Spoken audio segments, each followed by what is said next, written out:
Bismillahirrahmanirrahim. Assalamualaikum warahmatullahi wabarakatuh. Perkenalkan, nama saya Azazi Firdaus Triaji dari kelas Manajemen Malam semester 5. Sebelumnya saya ucapkan terima kasih kepada Bapak Haji Sunarto, SE MSI, selaku pengajar mata kuliah Ekonomi Islam. Di sini saya akan menjelaskan pengertian dan makna adanya ekonomi Islam. Ekonomi adalah kebutuhan yang mendasar dalam kehidupan manusia untuk bisa hidup dan berkembang dalam kehidupan sehari-hari. Tanpa adanya ekonomi, maka aktivitas dan proses kehidupan manusia akan terganggu. Di sini saya akan menjelaskan tentang pengertian ekonomi Islam. Ekonomi Islam yaitu suatu ilmu pengetahuan sosial yang di dalamnya mempelajari tentang masalah-masalah ekonomi masyarakat yang berbasis Islam dan didasari 4 pengetahuan, yaitu Al-Quran, Sunnah, Ijma, dan Qiyas. Maka dari itu masyarakat akan dikendalikan bagaimana cara memenuhi kebutuhan dan menggunakannya sesuai dengan ajaran Islam. Islam adalah salah satu agama yang mengajari manusia untuk melakukan kebaikan dan berbuat adil. Prinsip inilah yang diterapkan Islam dalam hal ekonomi. Islam juga mengatur tentang ekonomi, diantaranya yaitu kewajiban zakat, infak, sedekah. Kedua, larangan berjudi dan mengundi nasib dengan panah. 3, membayar pajak dan lain sebagainya. Manfaat ekonomi syariah. Apabila mengamalkan ekonomi syariah akan mendatangkan manfaat besar bagi umat muslim dengan sendirinya. Antara lain yaitu pertama, mewujudkan integritas seorang muslim yang kafah, sehingga Islamnya tidak lagi setengah-setengah. Apabila ditemukan ada umat muslim yang masih bergelut dan mengamalkan ekonomi konvensional, menunjukkan bahwa keislamannya belum kafah. Menerapkan dan mengamalkan ekonomi syariah melalui lembaga keuangan Islam, baik berupa bank, asuransi, gadai maupun BMT atau Baitul Mal wat Tamil, akan mendapatkan keuntungan dunia dan akhirat. Keuntungan di dunia diperoleh melalui bagi hasil yang diperoleh, sedangkan keuntungan di akhirat adalah terbebas dari unsur riba yang diharamkan oleh Allah.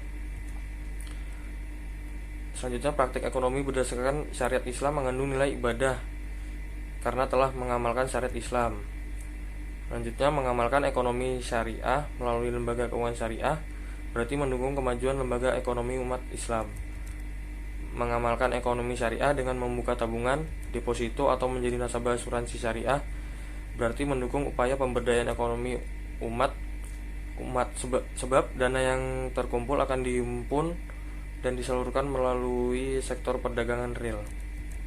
Selanjutnya, mengamalkan ekonomi syariah berarti tidak mendukung gerakan amar ma'ruf nahi munkar, sebab dana yang terkumpul pada lembaga keuangan syariah hanya boleh disalurkan kepada usaha-usaha dan proyek yang halal.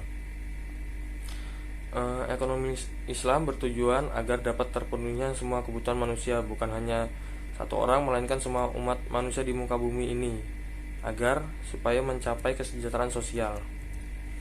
Norma-norma seperti ini sangat berkaitan dengan tanggung jawab manusia terhadap Allah Subhanahu wa taala. Maka dari itu, umat manusia dianjurkan untuk jujur dan dengan sesama dan saling menjaga sehingga tercipta keadilan dalam umat manusia. Dalam hal ini, posisi Islam dalam ekonomi yaitu untuk memenuhi kebutuhan dasar anggota masyarakat, masyarakat tidak boleh berlebihan atau pemborosan, baik individu ataupun masyarakat secara umum, karena dilarang oleh Islam. Islam juga memberikan jaminan sosial yang didasarkan pada 2 basis doktrin ekonomi Islam, yaitu yang pertama, wajib timbal balik masyarakat, dan yang kedua, hak manusia terhadap sumber daya yang meliputi kekayaan yang dikuasai negara. Negara sendiri memiliki fungsi dalam mengaplikasikan prinsip kewajiban timbal balik dengan mengatur warganya supaya mematuhi hukum-hukum yang diatur oleh Islam sehingga terciptanya kesejahteraan bagi umat manusia. Ekonomi Islam juga mempunyai tujuan yang mengarahkan pada sistem individu dan kolektif sehingga tercapai tujuan-tujuan yang menyeluruh.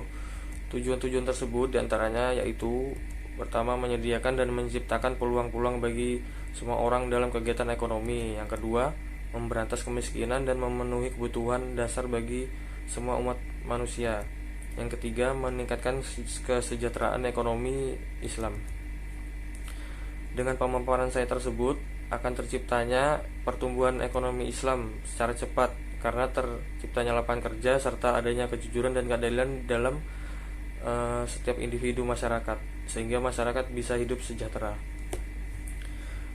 Demikian penjelasan dari saya, kurang lebihnya mohon maaf. Terima kasih. Wassalamualaikum warahmatullahi wabarakatuh.